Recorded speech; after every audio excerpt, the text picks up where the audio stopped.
Hello, this video is to just quickly show you the basic functions of unifrog. So here I have the sign-in page, and your emails have been given to unifrog. So if you have not received your sign-in details yet, what you can do is type in your address and then use the forgotten your password option to retrieve your sign-in details that way. As you can see on the sign-in page, you can also sign in as a student, but when you sign in into the teacher's page, you also have the option of using the tool as a student. So I'm just going to open that in a new page. And what you can see is that this is what students would see. It tells you how much you have completed in terms of everything you need to do on here. So students should use all tools as well as the things that make them complete their applications. So one thing they need to do is look at university options and then apprenticeship options, and as well as massive open online courses.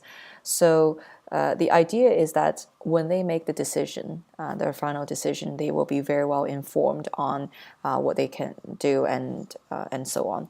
So if you have a student who comes to you and tells you that they don't know what they want to do, or they want to go to uni but they're not sure what they want to study, one thing you can ask them to do is to complete a MOOC component first. And so MOOC looks at courses that's offered by universities around the world, and it's completely free. So all they have to do is really just dedicate a few hours of their time every day to complete a course and see if it's something they like.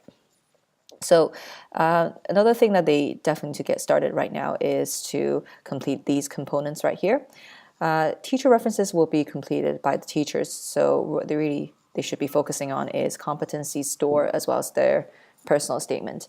So competency store is where they look at their skills, or if they have past experiences that demonstrate they had really good leadership skills, or it shows that they are really they're very resilient and so on.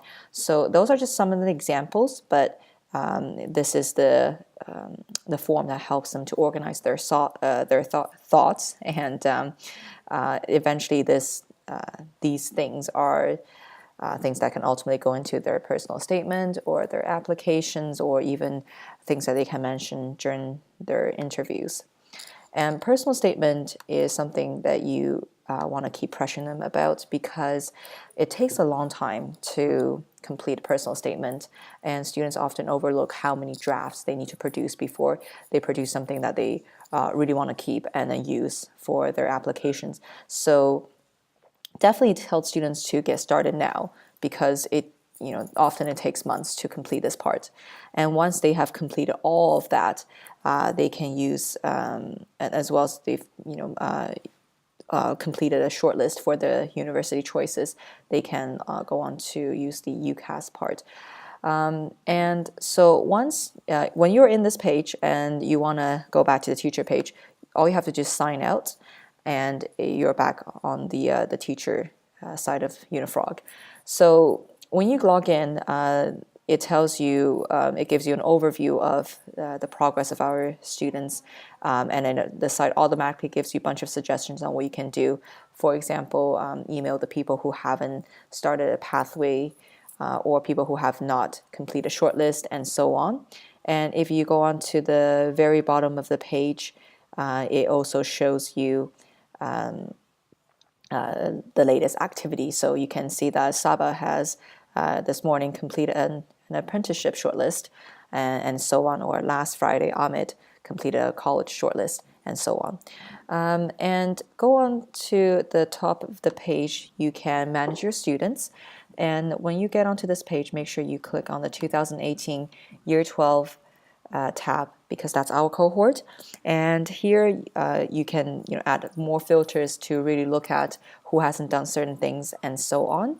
So you can filter them by, for example, I want to look at people who have not started the competency stores, and I want to look at specifically, say, people in Browlin. And then here are all the list of people who have not started the competency stores, and then you can ask them to get started on that. And this helps you keep track of students' progress in your form and so on. And that's about it. So if there's anything that I left out, please feel free to ask. Thank you. Bye-bye.